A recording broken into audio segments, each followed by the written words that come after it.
hoy ya vamos a dar inicio con los contenidos concretos que están presentes dentro de esta terapéutica de las enfermedades espirituales, ¿no? La ocasión anterior nosotros dimos ya la introducción general de aquellos elementos que se irán recorriendo de manera gradual y terminamos diciendo que antes de hablar propiamente de lo que sería este perfil patológico enfermizo, ¿no?, en lo concerniente a la dimensión espiritual del ser humano y del ser humano en general, era fundamental comenzar por el principio, es decir, por la salud, ¿no? Recuerden que dijimos, toda enfermedad presupone una salud, ¿no?, una anormalidad que se adquirió a partir de una base estable, en este caso la salud. Por eso en un primer momento, el apartado general con el que nosotros empezaremos habla de la salud original y el origen de las enfermedades. De hecho, nos remitiremos a las premisas antropológicas. Entonces, en un primer momento, detallamos la salud original y después ya veremos cómo es que aparecieron o surgieron estas enfermedades, o sea, en qué consistió su origen. Comencemos entonces por el punto número 1, la salud primordial del hombre. Recuerden que nosotros nos estaremos basando básicamente en toda la sabiduría y los contenidos que nos transmiten los padres de la Iglesia. Entonces, para empezar, podemos decir que los padres equiparan la salud del hombre con el estado de perfección al que está destinado por naturaleza. Entonces, aquí de entrada ya podemos detectar dos aspectos centrales. En un primer momento, que cuando se hace mención de la salud del hombre, esta salud, dentro de la visión que nos aportan los padres, corresponde con un estado de perfección.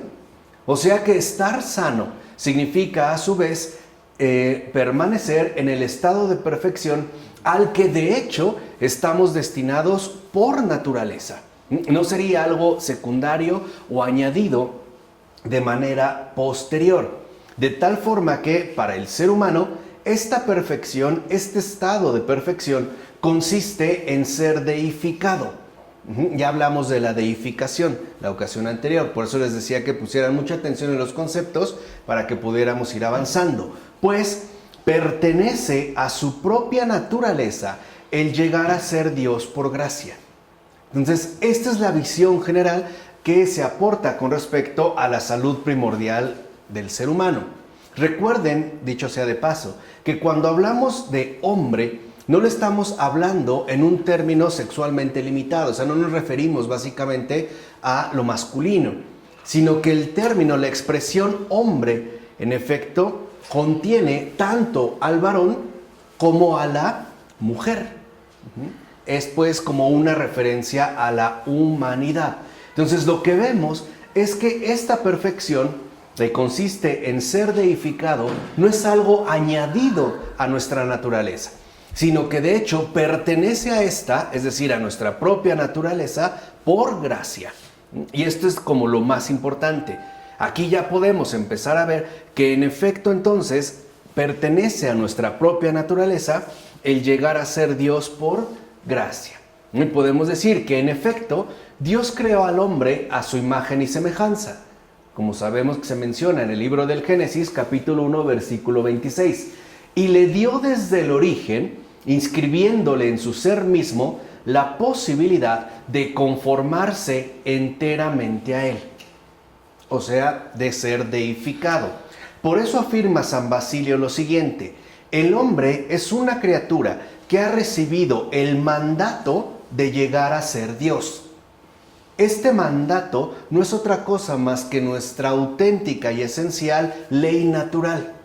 Correspondería con aquello que en efecto se nos ha inscrito desde el principio.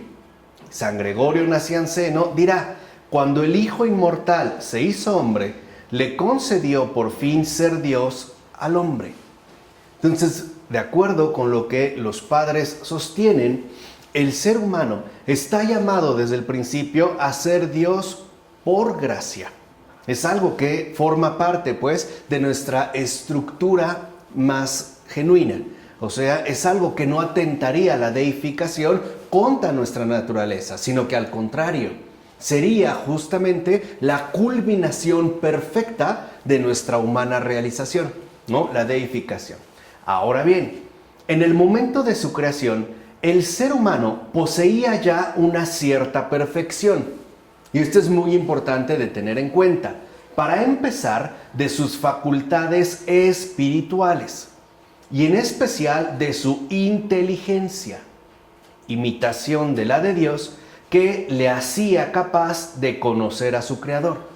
Entonces, en un primer momento, o sea, antes del pecado, pues, el ser humano ya posee una cierta perfección, ¿no? En especial de sus facultades espirituales y digamos, de modo muy señalado, de la inteligencia, cuya perfección consistía en que es justo la inteligencia la que le hacía capaz de conocer a su Creador sin distorsión. O sea, de un modo claro. Por decirlo de otra manera, en este caso la perfección consiste en que la inteligencia se mantenía en plena comunión con la verdad. Pero también es cierto que poseía una cierta perfección de su voluntad libre, creada a imagen de la de Dios, la cual le fue dada para que fuera capaz de orientar todo su ser hacia Él. Entonces lo que vemos es que la inteligencia permite conocer y reconocer al Creador, y la voluntad es la fuerza para ponerse en camino hacia Él, o sea, orientarse por completo hacia Dios. Por eso, en un principio, el hombre, ¿no? Adán y Eva, no solo conocen a Dios, sino que además están por completo orientados hacia Él. Todo su ser está orientado hacia Él y aparte está orientado de un modo libre. Verán más adelante el por qué es tan importante que sea libre, ¿no? Finalmente, también esta perfección estaba presente en sus potencias de desear y de amar. Rasgos que de hecho reproducen en el ser humano la caridad divina, lo cual le permitía unirse a Dios. Entonces, si lo ven, en este cuadro general que se nos presenta, hay tres elementos de una cierta perfección que la criatura poseía. En primer lugar, una inteligencia que permite conocer a Dios. En segundo lugar, una voluntad libre que permite querer aquello que conozco. Y por último, el deseo, que no es otra cosa más que el amar, lo cual ahora también permite no solo dirigirme hacia aquello que conozco, sino integrarme a Él, es decir, mantenerme unido a Él, a Dios. Ciertamente, la perfección de estas facultades se debe, por una parte, a que han sido creadas por Dios a imagen suya, y por otra, a que constituyen la capacidad que el ser humano posee para asimilarse por entero a Dios. Entonces podemos decir, ¿por qué se nos dio inteligencia, voluntad y deseo? Para asimilarnos por entero a Dios. La finalidad de estas facultades que se nos otorgaron es la deificación, o sea, la santidad, el llegar a ser Dios como Dios, ¿vale? Y el llegar a ser Dios como Dios por gracia. Por eso tenemos inteligencia, por eso tenemos voluntad y por eso tenemos también deseo. O sea, para poder asimilarnos por entero a nuestro Señor y Creador. En este punto, lo que podemos ver es que así se manifiesta la salud integral de un ser humano. Cuando todas sus facultades están dirigidas y plenamente encaminadas hacia su respectiva realización, o sea, la asimilación por entero a Dios. Por supuesto, tales capacidades se mantienen en orden de perfección mientras éstas no se aparten de Dios, como son libres de hacer. Es decir, mientras se mantengan en apertura permanente y total a su fuente original de gestación, que en efecto corresponde con la gracia de Dios. ¿Vale? Ahí es donde se mantienen. Ahora bien, Adán poseía en su misma naturaleza creada a imagen de Dios todas las virtudes. Todas. Y por eso escribe San Gregorio de Niza: decir que el hombre ha sido hecho a imagen de Dios equivale a afirmar que Dios ha hecho que la naturaleza humana participe de todo bien. Por tanto, en nosotros reside toda clase de bien, toda virtud, toda sabiduría y todo lo mejor que se pueda pensar. Y esto es debido a la hechura criatural que nos conforma a Dios. Entonces podemos decir que en un principio el ser humano fue creado perfecto y por lo tanto dotado de toda virtud. Porque la virtud, en cuanto tal, no es otra cosa más que participación plena en el bien. Y el ser humano fue creado, ¿no?, hombre y mujer, para asumir esta participación de manera total y completa. De hecho, la santidad es la salud natural de un ser humano. Y la santidad, deificación, como aquí se le menciona, no sería otra cosa más que la participación absoluta en todo bien, ¿no? Más bien, la participación absoluta de todo bien. Y esta participación, justamente lo que requiere o lo que implica son las virtudes. Entonces, fuimos hechos perfectos para participar por entero en el bien, o sea, para conformarnos a Dios. Por su parte, San Doroteo de Gaza enseña que Dios ha hecho al hombre a su imagen, es decir, lo ha adornado con toda virtud. Entonces, no creamos que cuando se menciona que Dios nos hizo a su imagen y semejanza, ahorita que hablamos nada más de la imagen, se refiere a una especie de situación neutra, ¿no? Como si no tuviera realmente un contenido. No, nosotros somos creados y al mismo tiempo adornados con toda virtud, es decir, con perfección, ¿no? El hombre originalmente ha sido creado perfectamente sano. Es perfecto en su naturaleza. San Juan Damasceno, por ejemplo, dice al respecto: Dios ha creado al hombre adornado con toda virtud y provisto de todo bien.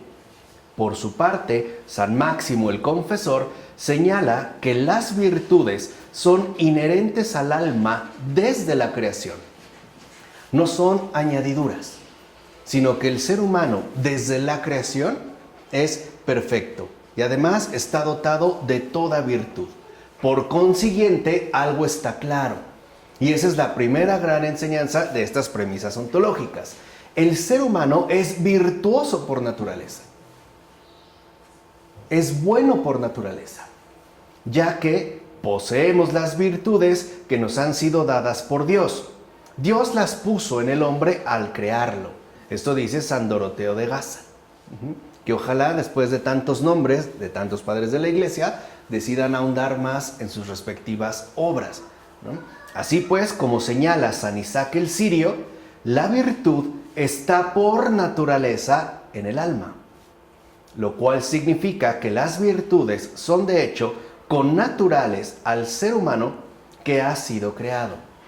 Entonces, el ser humano no es que elabore las virtudes por cuenta propia, en base, como suponemos hoy, a nuestro respectivo comportamiento, sino que las poseemos en tanto nos han sido dadas por Dios mismo y nos las ha sido dadas al momento mismo de crearnos. O sea, fuimos hechos para el bien y se nos dotó de todo elemento necesario para alcanzar esta finalidad. ¿Vamos? Ahora bien, aunque los padres hacen hincapié en el hecho de que las virtudes son inherentes a la naturaleza misma del ser humano, pues no se trata de meras cualidades añadidas, lo hacen desde una perspectiva dinámica. Y esto es muy importante, puesto que al ser humano no se le han dado las virtudes ya consumadas, pertenece a su propia naturaleza en cuanto finalidad, el llegar precisamente, es decir, de manera precisa y correcta, a realizarlas. Esto, dicho de otra manera, significa que nosotros en la imagen poseemos toda esta gran dotación que Dios nos dio, pero tenemos nosotros que llevarlas a su consumación, ¿no? Dirigirlas a su verdadera finalidad. De tal manera que en esa realización se manifieste ya no solo la imagen, sino la semejanza. Entonces, una cosa es que se nos hayan dado y otra cosa es que se tengan que realizar. ¿Sí se entiende? O sea, ya tenemos esta dotación, pero ahora nosotros las tendríamos que realizar, no elaborar, no crear, sino realizar. Por tanto, tal realización constituye tanto el cumplimiento como la perfección de la naturaleza humana. Entonces, significa que en realidad la naturaleza humana se perfecciona a través de realizar todo aquello que Dios previamente le ha dado. O sea, hacer de la creación perfecta y llena de todo bien una finalidad en tanto deificación. Por eso es importante que nosotros no veamos como cuestiones separadas en la gracia el don, o sea, la donación y la realización. Eso es lo que ocurre de hecho en el bautismo. Esa dinámica se sigue conservando. Cuando una persona es bautizada, uno recibe la gracia de ser hijo de Dios. De hecho, así ya es llamado a partir del bautismo, ¿no? De una manera, por así decirlo, formal. Pero esta donación que se nos otorga a través del bautismo requiere realización, llevarlo a cabo, si lo quieren ver así, encarnación. Por eso, no todo bautizado es realmente cristiano, porque no todo bautizado ha realizado los dones que le fueron dados. Entonces, dentro de esta visión dinámica, tenemos que ver siempre de una manera conjunta la donación, lo que Dios ha dado, y la realización que esta donación implica. O, dicho de otra manera, que estos dones exigen, ¿no? Es la manera en la que respondemos a lo que Dios nos concede.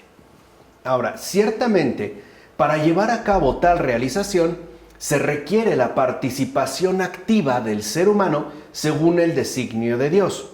Esto es, la colaboración integral de todas sus facultades con la voluntad divina. O sea, la libre y total apertura de todo su ser a la gracia de Dios. Que como nosotros ya explicamos, en eso consiste la verdadera acción humana. Y yo me atrevo a decir, es lo que quise mostrar en la metafísica, que solo eso es una acción. Esa libre y total apertura de todo lo que somos a la gracia de Dios. De tal forma que entonces la donación siempre exige o espera la realización. Así pues, el ser humano ha sido creado con la capacidad de realizar las virtudes a partir de una donación por parte de Dios que, aunque es germinal, es algo por completo real. Germinal porque están dadas en germen, pero es real. Lo que requiere es que esta donación, ¿no?, se encauce hacia la realización. Y dicho sea de paso, es en este sentido que los padres entienden el mandamiento divino dado a Adán y Eva, o sea, el hombre, de crecer y multiplicaos, como aparece en Génesis capítulo 1, 28. O sea, crecer y multiplicaos. ¿Qué crecer? Lo que se nos ha dado de modo germinal, o sea, todas las virtudes. Y multiplicaos, o sea, que se lleven a realización, ¿no? Que realmente se logren realizar. Se trata de la paradisíaca infancia de la humanidad llamada a alcanzar la edad adulta de la redención. Eso es pasar, pues, de un estado de donación a un estado de madurez o realización. Ahora bien, para manifestar el carácter dinámico de la realización de las virtudes que conduce a la deificación, la mayoría de los padres distinguen la imagen de la semejanza. Veamos de qué manera. La imagen de Dios en el hombre sería el conjunto de posibilidades para realizar la semejanza. O sea, la imagen significa potencialidad de asemejarse a Dios. Es una posibilidad, no una obligación. Al grado de que, por ejemplo, vimos cómo ni Adán ni Eva lo realizaron, ¿no? ¿Se entiende? O sea, es en este caso una posibilidad, no una obligación. aun cuando se nos ha dado todo para llevarlo a cabo. O sea, en este caso, para realizarlo. Mientras que la semejanza haría referencia al cumplimiento de la imagen. Entonces, lo que nosotros vemos, en pocas palabras, es que la imagen, en cuanto tal, expresa esa potencialidad de asemejarse a Dios. Es la donación con todo aquello que contiene. Mientras que la semejanza es ya el cumplimiento de la imagen. Es su actualidad. La actualización de aquello que previamente se nos dio. Por eso la semejanza corresponde entonces al desarrollo de la imagen conforme a su naturaleza integral y por ende corresponde a la realización de su perfección. Esa es la semejanza ya. La imagen es una perfección dada. La semejanza es la perfección realizada. Por eso se establece un proceso real, es decir, dinámico. Así pues, mientras que la imagen es actual, la semejanza es virtual y tiene que realizarse por medio de la libre participación del ser humano en la gracia deificante de Dios. O sea, tendríamos que partir de lo que es actual, la imagen, a la actualización de esta actualidad. Y es la manera en la que nosotros convertiríamos algo potencialmente dado, pero no realizado, en algo más bien ya consumado. Entonces tenemos, vuelvo a insistir, que tener muy presente esta distinción sustancial entre donación y realización. Van juntas. De hecho, la imagen y semejanza es lo que manifiestan. Dijimos, imagen es la potencialidad de asemejarse a Dios, o sea, de realizarse plenamente. Es la deificación, mientras que la semejanza es la imagen ya realizada. Sería pues la consumación de nuestra perfección. Déjenme poner un ejemplo un poco tonto para ver si se entiende de esta manera. Uno puede mandar potencialmente a un niño a la escuela a estudiar. Lo puede mandar con todos los útiles, su uniforme, con los mejores profesores e incluso con las mejores instalaciones. Lo lleva con su capacidad, con su inteligencia, con su voluntad. Pero no por ello va a realizar aquello que se le ofrece. Puede mandar al carajo la escuela. No está obligado a.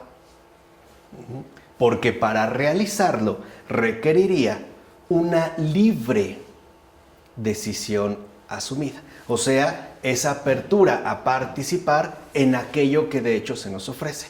¿Qué pasó? ¿Qué quiere decir la imagen es actual? La imagen es algo que está dado. Es lo actual, lo que nosotros vemos como ya dado. Es lo germinal, es el germen. Pero la semejanza es virtual puesto que no está realizada.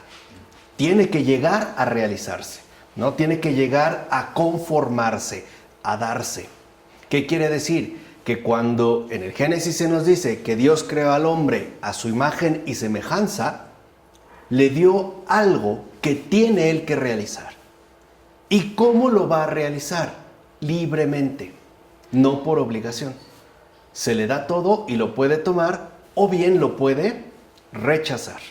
Por eso el bautizado, en el bautizado la gracia es actual, ya está ahí. Pero su realización es virtual. No todos llegaremos a realizar los grandes dones, ¿no? Ese manantial de gracia permanente que se nos otorgó a través del bautismo. ¿De acuerdo? ¿Vamos? Por tanto, Dios mismo nos ha creado con todo el potencial para ser capaces de asemejarnos a Él. No nos faltó absolutamente nada. Y al darnos tal potencial, ha permitido que seamos los artesanos, entiéndase, colaboradores de la semejanza con Dios. Artesanos, claro está, que no laboran por su cuenta ni según sus vanos caprichos, sino que responden a la confianza puesta en nosotros para llevar a cabo tal encargo. Entonces, quiere decir que Dios nos crea con todo el potencial para asemejarnos a Él, ¿no? Para actualizar la imagen. Y al mismo tiempo, esa actualización, esa colaboración con Dios, no es otra cosa más que un gesto de gratitud ante la confianza puesta en cada uno de nosotros. Porque solo Dios sabe lo que realmente somos, puesto que Él nos ha creado. Y por lo tanto también sabe perfectamente bien de lo que somos capaces.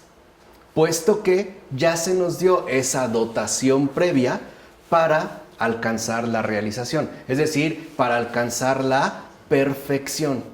Por eso, en el primer punto, ningún ser humano está exento de ser perfecto. O por ponerlo en términos más concretos, ningún ser humano, sea cual sea su situación de vida, su circunstancia de existencia, etc., ningún ser humano, repito, tiene excusa para no ser un santo. Ninguno, Ninguno, por muy complicada que sea su vida, ninguno tiene excusa para no ser un santo. De hecho, León Bloy, en La mujer pobre, esta gran novela que escribiera este escritor, termina diciendo que la única tristeza en este mundo es la de no haber sido santo. Porque no nos faltaba nada para hacerlo. ¿Qué quiere decir? Que no ser santo, o mejor aún, no llegar a ser santo, no llegar a la perfección, no realizar la deificación, no es por carencia, es por negligencia. Pero no por carencia, no porque algo nos faltara, es por negligencia. Porque quizá de fondo no quisimos. Y no quisimos libremente. ¿Por qué dices quizás? ¿Mm? ¿Por qué dices quizás? Porque a lo mejor habrá otro motivo que no alcanzo a ver. No. Pero no hay excusa. No hay excusa. En síntesis, no hay excusa, ¿vale? Ahora, de hecho, fíjense, adquirir la semejanza, realizar la imagen, significa nada más y nada menos que convertirse en cristiano. Y eso lo dice San Basilio de Cesarea. ¿Por qué se nos sigue reclamando nuestra falta de testimonio, nuestra incoherencia? ¿No será que en este caso lo que nos está faltando es la realización de la imagen? O sea, alcanzar la semejanza. Pues el cristiano expresa la adquisición, o sea, actualidad del don de gracia que Dios mismo le hace. Por eso el verdadero cristiano no da testimonio de sí mismo, sino de lo que Dios ha hecho en él, con él y a través de él. El cristiano, el verdadero cristiano, es testimonio de ese don de gracia que Dios mismo hizo. Y de hecho por eso es santo. Un santo no habla de sus propias capacidades, no habla de sí mismo. En realidad lo que hace es testificar ese don de gracia que Dios mismo realizó. O sea, el cristiano, como dijera San Gregorio Nacianceno, hace que el bien sea entonces nuestra propiedad cultivada. El cultivo depende de nuestra voluntad. El bien, la perfección, es nuestra propiedad cultivada. Es como si a una persona le dan un enorme campo de cultivo, pero no lo labora, no lo trabaja. Literalmente no obtiene nada, porque a final de cuentas todo se va a reducir, como le dijera Jesús hace poco, digo hace poco porque no estamos hablando de hace más de 1000 años, ¿no? Varias centurias, como en el caso de los padres de la iglesia, siempre, por cierto, tan pertinentes, ¿no? Siempre tan vivos, pues, ¿no? De aquí, todo se va a reducir a la voluntad. En síntesis, si un ser humano no llega a ser santo, es porque no quiso. Es por eso. Y no era porque él tomara una decisión, es porque no quiso tomarse en serio y cultivar todo aquel paquete o dotación que Dios le ha, en este caso desde el principio, concedido. Entonces debemos entender el cristianismo como un cultivo, como una propiedad cultivada. Yo no sé si ustedes han sembrado algo, que ojalá no sean plantas ilegales, ¿no? O ahora le llaman medicinales, ¿no? O de recreo y no sé qué, recreativas. Pero el cultivo es muy exigente. Por ejemplo, desde la preparación de la tierra. Pero ya hay tierra, ¿se entiende? Uno ya tiene los ingredientes, uno no los crea. Cultivar es dedicarse con todo esmero a sacar lo mejor a partir de lo que ya poseemos, de lo que se nos dio. Por eso, de hecho, la tierra en el cultivo es como una enorme catequesis. Uno prepara la tierra, uno va poniendo los nutrientes, requiere cierta humedad, que tenga cierta aireación, que no se compacte, que no se apelmace, que tenga un buen drenaje. Y una vez que uno la prepara, ¿no?, la nutre, etcétera, la trabaja, la labora, se siembra y tiene sus respectivos cuidados para cuando germina, para cuando empieza a crecer, para cuando se poda, hasta llegar finalmente a la cosecha. Pero requiere atención, compromiso, entrega y dedicación. Por eso el cristianismo es una propiedad de cultivo. Es algo que uno trabaja. ¿Qué es trabajo? ¿Qué se trabaja? Pues toda la gracia que Dios nos dio. Ese es el trabajo que realizamos. O sea, nunca partimos pues de cero. Ahora, si dijimos que depende de la voluntad, nos tenemos que preguntar, ¿y qué es entonces la voluntad? Bueno, la voluntad es la participación activa, o sea, la colaboración constante del hombre con la gracia deificante de la Santa Trinidad. O sea, la voluntad es el sí a Dios. Acuérdense, estamos hablando del estado de salud primordial. Una voluntad sana no es otra cosa más que la colaboración constante con la gracia deificante de la Santa Trinidad. No es otra cosa la voluntad más que la colaboración con el Padre, el Hijo y el Espíritu Santo. Es el sí a Dios, en tanto participación activa. Por ende, la voluntad es comunión con Dios, pues está en la naturaleza misma del ser humano el asemejarse a Dios, como ya mencionamos, ya que está en la naturaleza misma de la imagen el cumplir su perfección en la realización de la semejanza. Y para esto tiene voluntad, para quererlo, de tal manera que esta comunión con Dios sea algo integral, es decir, algo libre, no forzado, no obligado, sino algo asumido y cultivado. ¿Vamos? Así pues, la semejanza no es un añadido a una naturaleza que podría en verdad existir con independencia de ella, ya que ésta consiste en el desarrollo mismo de la naturaleza presente en la imagen, ¿no? En consecuencia, el ser humano, por la imagen de Dios que está en él, es por naturaleza, aunque de modo virtualmente germinal, perfecto. Y está además dotado naturalmente de la capacidad para realizar tal perfección, que como hemos dicho consiste en el asimilarse a Dios. De hecho, esta, o sea, la asimilación a Dios y con Dios, es justamente la finalidad normal de nuestra humana existencia. Esa es la finalidad normal de nuestra humana existencia, la asimilación, la deificación, la perfección. Es pues la verdadera potencialidad de nuestra propia naturaleza humana. Lo raro, realmente, no es que esto ocurra, la deificación. Lo raro es que no ocurra. O sea, que nosotros pasemos de un estado de salud a un estado de enfermedad. O sea, lo anormal es no vivir esa actualización de la semejanza. Eso es lo anormal. Vamos, lo anormal es no ser santos, no llegar a serlo. Esa sería la finalidad propia de nuestra naturaleza. De ahí pues que sin temor a equivocaciones podamos afirmar entonces que en un sentido dinámico, o sea, real y concreto, esto es histórico, encarnado, el ser humano es por naturaleza deiforme. Esa es entonces otra de las convicciones sustanciales que aportan los padres. Nosotros somos por naturaleza deiformes. ¿Qué quiere decir deforme? ¿Qué quiere decir? Capaces de asimilarnos a Dios. Eso quiere decir deiforme. Entonces, por naturaleza somos deiformes, capaces de asimilarnos a Dios.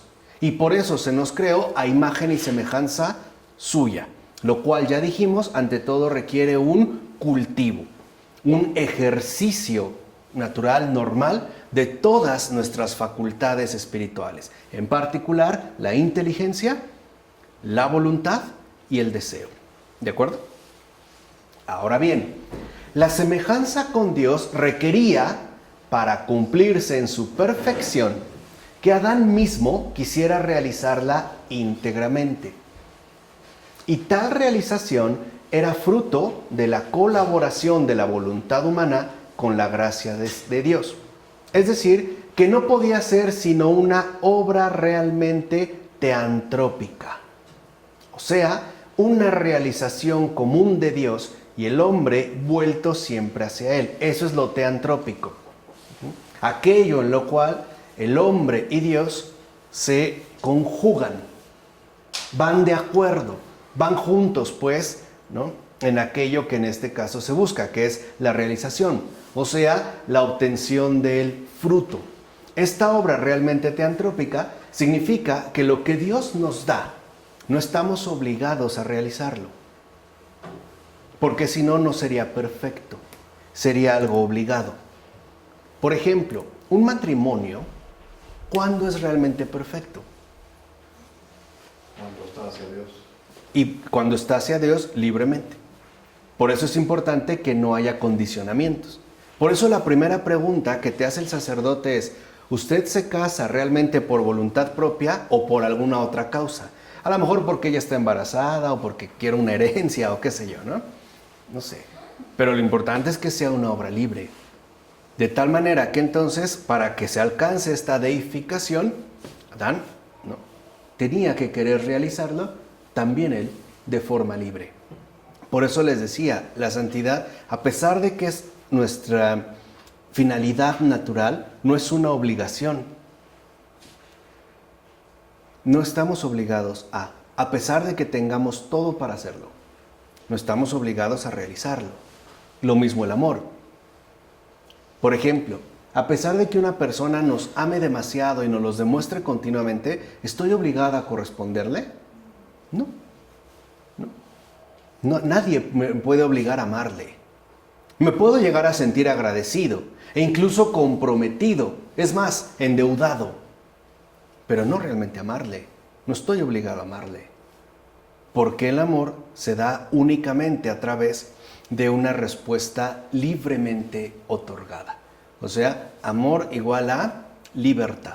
Por eso nuestra perfección, en este caso humana, es inseparable de la libertad, ¿no? Entonces lo que Dios da también requiere que sea una respuesta, se dé una respuesta libre por parte del ser humano. Ahora, ciertamente, el ser humano poseía una libertad plena que de hecho le permitía unirse a Dios, aunque también, debido a la realidad plena de su libertad otorgada, podía negarse a colaborar con Dios para realizar su divino designio. O sea, no solo podemos decir sí, también podemos pronunciar no.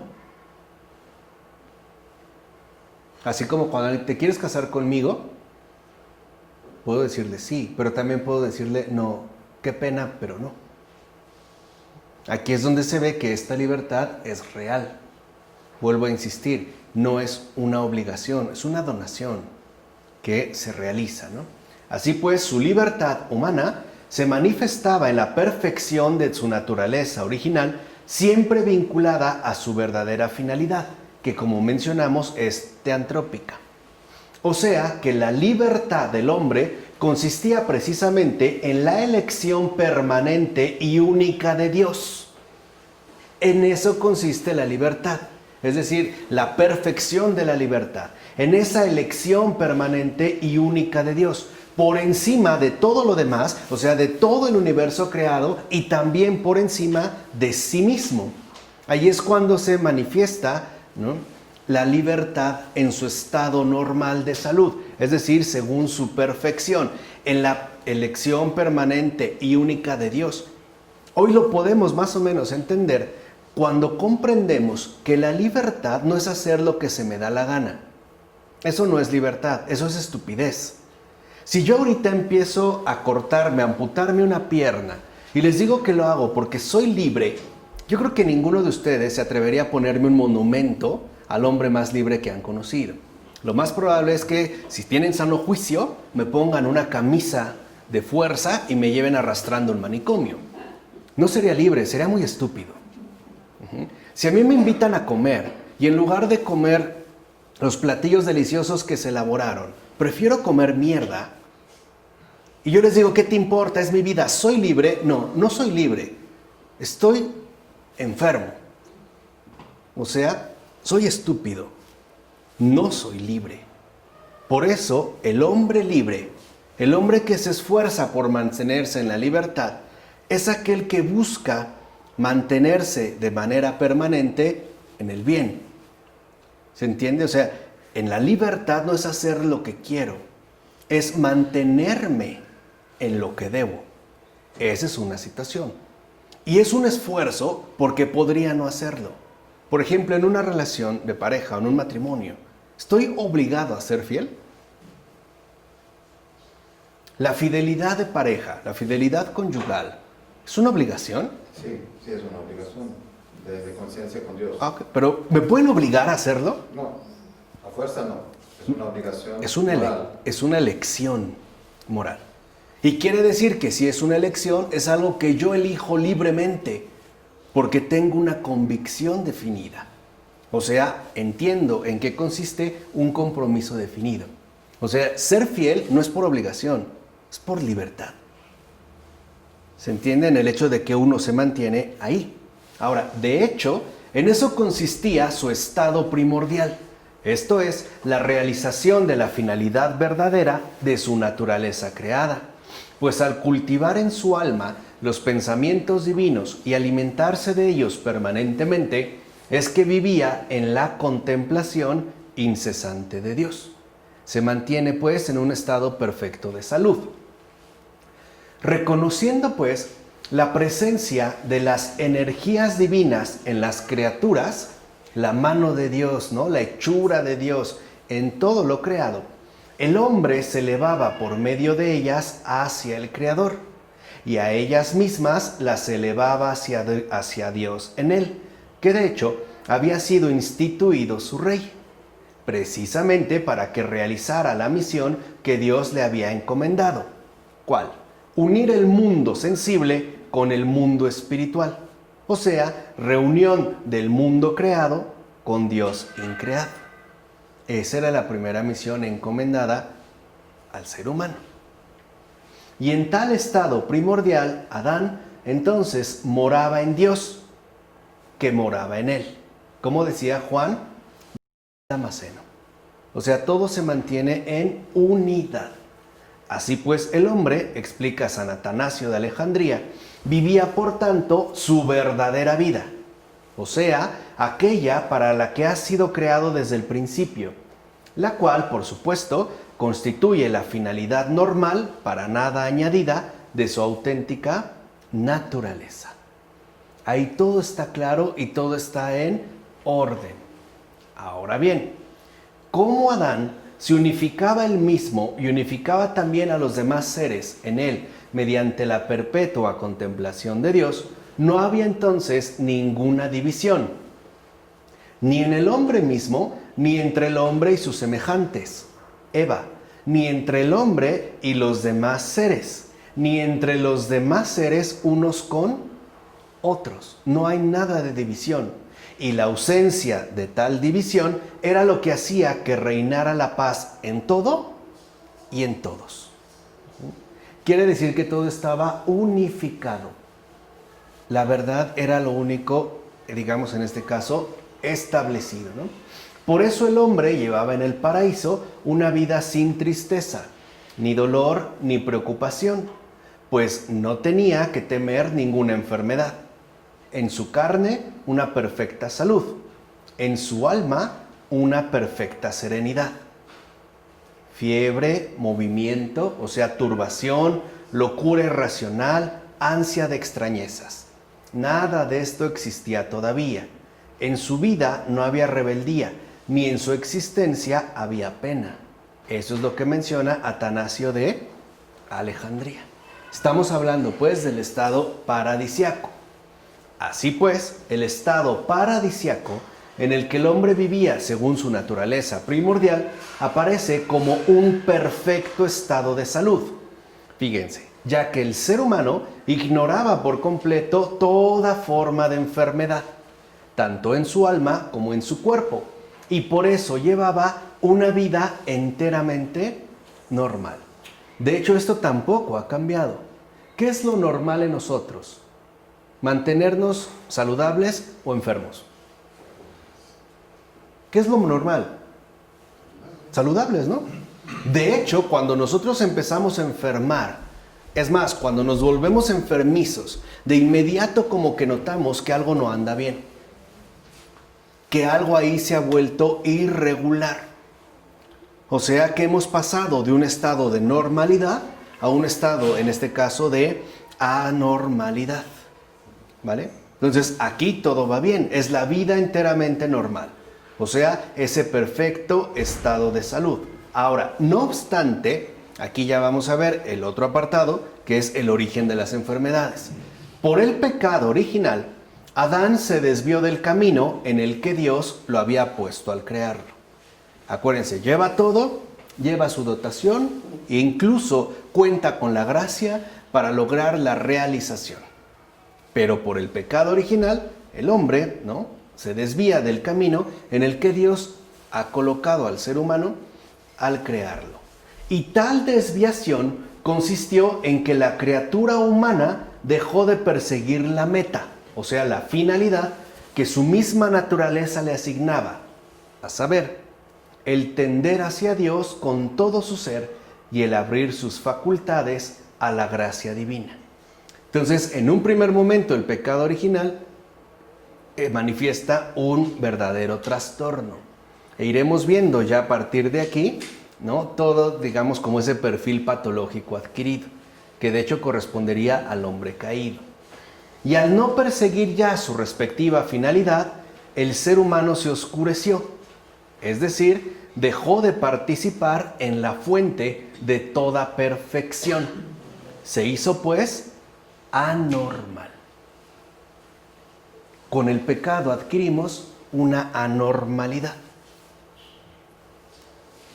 Perdimos, por así decirlo, esa participación, ¿no?, en la perfección, y al parecer quedamos como sumidos en la anormalidad. Por tanto, a partir de tal anormalidad, las virtudes que había en él se marchitaron, y con ello perdió la semejanza con Dios que había recibido y debía realizar desde el momento mismo de su creación. Y aunque la imagen de Dios subsiste en el hombre caído, al haber dejado de desarrollarse mediante la unión activa con Dios y por tanto al haber perdido el cumplimiento de su finalidad, dicha imagen se encuentra más bien alterada y velada. ¿O a poco nos resulta muy fácil darnos cuenta de que sí podemos llegar a ser santos? De que podemos alcanzar fácilmente la deificación. Y sobre todo cuando vemos, ¿no?, personas que se nos presentan con atributos verdaderamente complicados. Por eso, fíjense, aquí ya empieza la anormalidad. El ser humano extraviado, o sea, el hombre caído, primero olvida cuál es su naturaleza auténtica. Al grado de que este olvido, como lo veremos, es la fuente básica y general de todos los males. Hoy no hasta muchos dicen que nuestra naturaleza es extraterrestre, o que sí es mineral, que si provenimos de una evolución animal, que no, que venimos de un poder extraño. O sea, ya olvidamos primero cuál es su naturaleza auténtica. Segundo, ignora ya su verdadero destino deificante. Hoy ya no vemos la santidad como nuestro verdadero destino. Pensamos en mil y un cosas, pero ya no en esto. Tercero, ya no sabe cuál es su verdadera vida. ¿O a poco no muchas veces la vida que llevamos intuimos que eso no es vida? Que vivir así no vale la pena. Y cuarto, pierde casi por completo toda noción de su salud original, o sea, de su estado primordial, al grado de que aún estando enfermos, podemos estar plenamente convencidos de que estamos muy sanos. Ahora, ¿cómo subsanar entonces tal condición humanamente caída y oscura? Solamente por la encarnación de Cristo, la humanidad es plenamente restaurada. Solo así. Por todo, en efecto, lo que esto implica. Hoy todos estamos como extraviados. Como que no nos queda clara cuál es nuestra real naturaleza. Ni tampoco sabemos cuál es el fin de nuestra vida. ¿O sí? Ni siquiera tenemos la claridad de en qué consiste llevar una vida digna para un ser humano. ¿Cuántas veces nos sometemos a situaciones denigrantes, destructivas? Y muchas veces decimos, y no sé por qué lo permito, o por qué lo aguanto, o por qué lo soporto. No sé por qué no me largo. Estoy donde no quiero. Pero no puedo estar sin eso tampoco. O sea, es como un extravío permanente, ¿no? E incluso ya no sabemos en qué consiste vivir bien.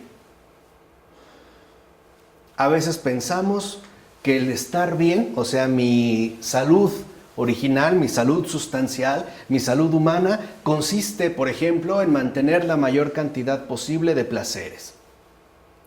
Pero después veo que esto, la verdad, no es lo que esperaba. O que consiste en llevar una dieta estricta, ¿no? Y sumamente balanceada y desgastarme en un fitness imparable.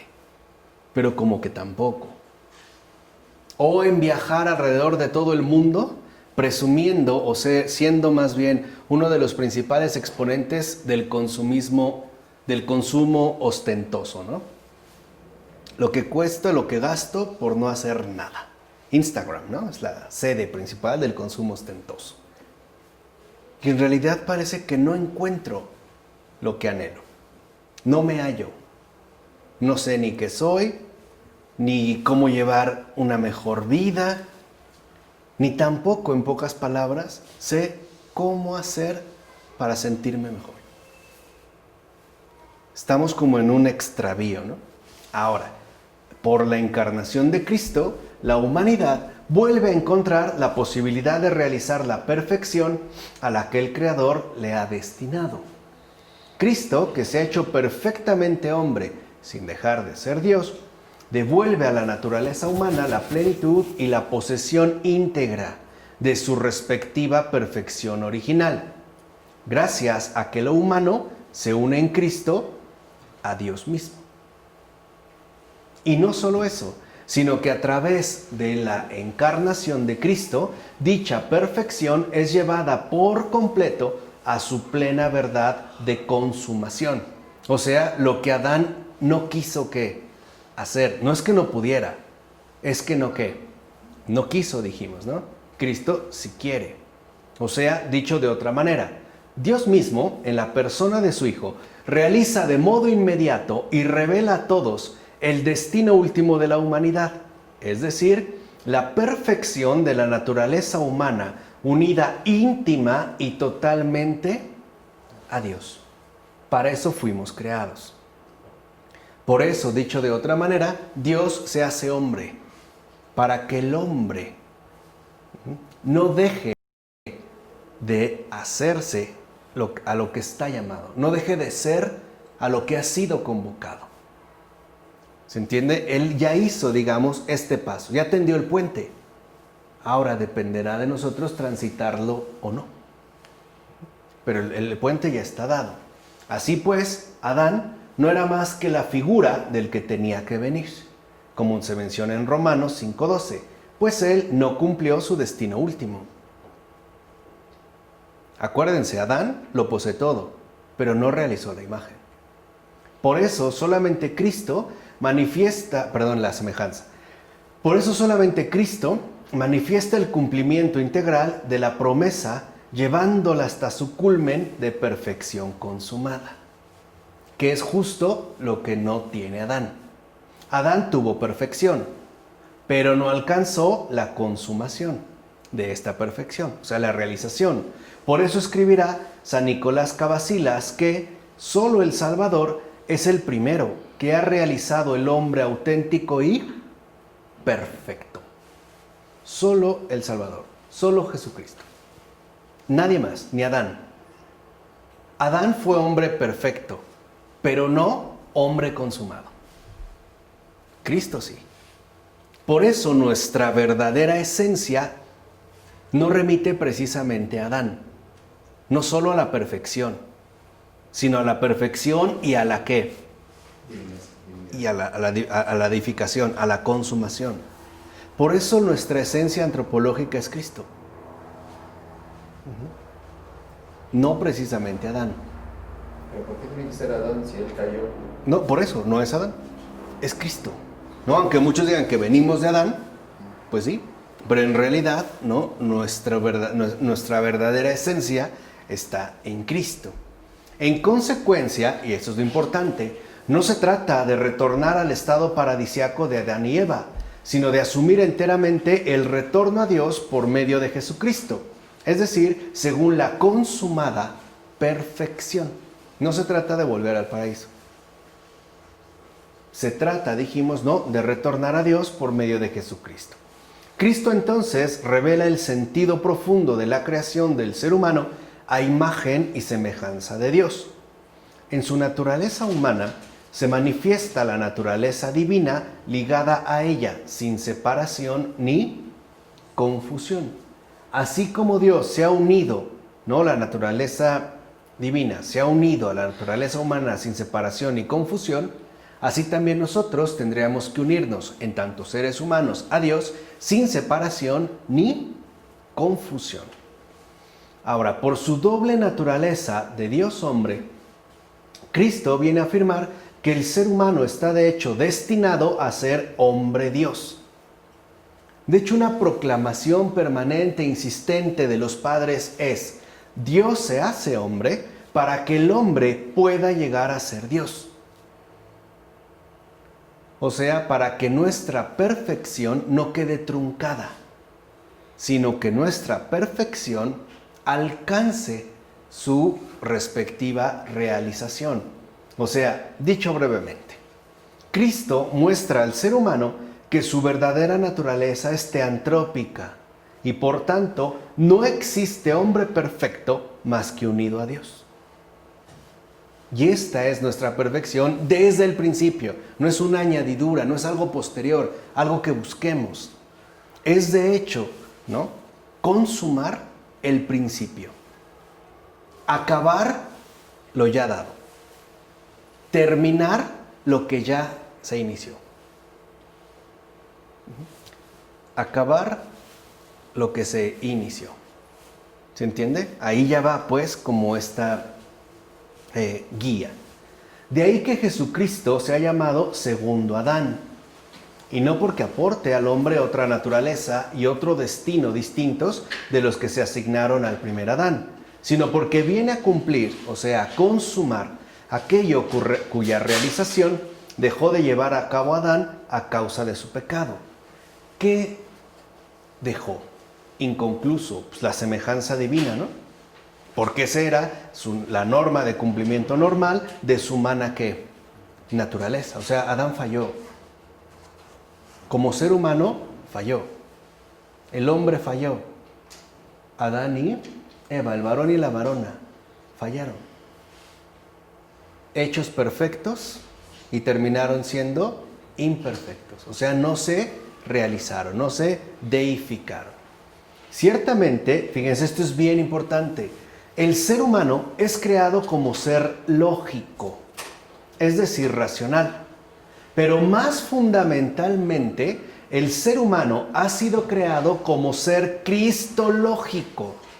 Esto es, como un ser conforme al logos y por ende conforme al verbo de Dios.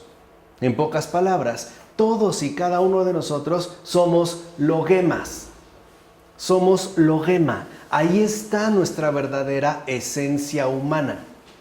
Fíjense, más que humanos, en realidad nosotros somos logemas, o sea, conformes al logos.